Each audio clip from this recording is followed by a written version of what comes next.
Hello and welcome to another training video from ShedTech.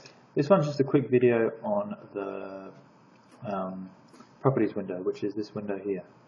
Obviously once you're in your shed, you've got your default shed here. Over here in your property windows is where you can do things or changes per shed only. Obviously your quote format here, you can change it to the 4 selections or either one of the 4 selections. Obviously this is where you change your size of your shed. Obviously it's all in meters.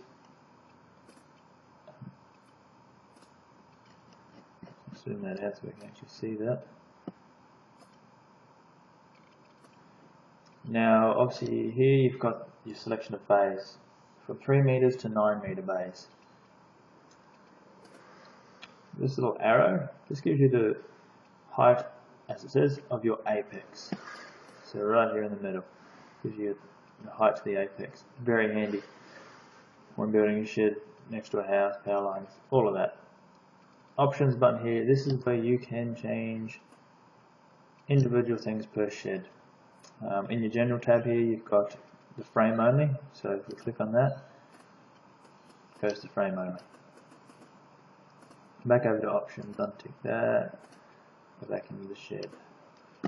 Here, including the burning flashing around the base of the sheeting.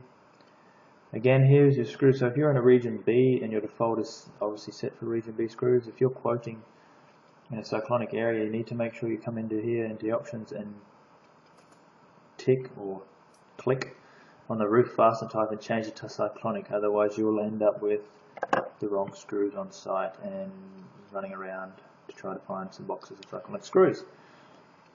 Brackets, again, this is where you can change your hold downs and obviously on the apex. Brakes, awnings, opening awning column type, change it from the RHS to the C section, plating past the slab 50mm, and then the awning slab and drop by 50mm. Doors, this is where, again, if you're in a region B site, wind region, and the farmer wants wind locks just for that extra strength, then you come in here and tick include wind locks with every roller door in this job.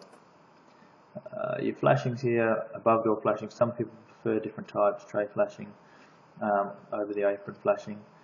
Above and the side door flashing colour, this is where you can obviously either have it as the wall sheeting colour, or if they've got different colour angles then you can select that. Corner flashing, your domestic flashings, again changing the colours, and then your beam flashing colours. And you type either the squish fold or the 4-fold.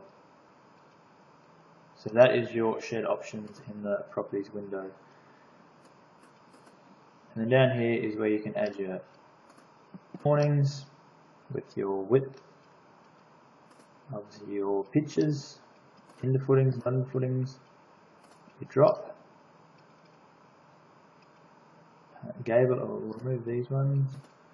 This is where you can add, or actually I'll go back to this awning.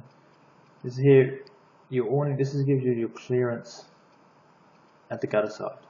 So even though your shed's 2.7, obviously you've got a 5 degree pitch drop here, and your awning at the gutter side is only going to be 2.34.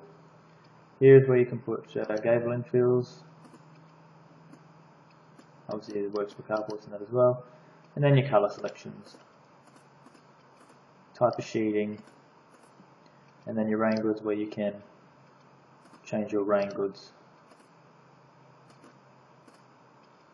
per shed. Down here gives you the information of what your shed's made out of. Your awnings, deflections, live load, dead load, what your wind region or what the settings you chose at the start, and then snow loading. So this is where you can see what your shed or your frame, your portal frame is, purlins and girts, and obviously sheeting. This obviously just gives a list of what's in the shed, obviously nothing at the moment. This here is your total price, your mass weight.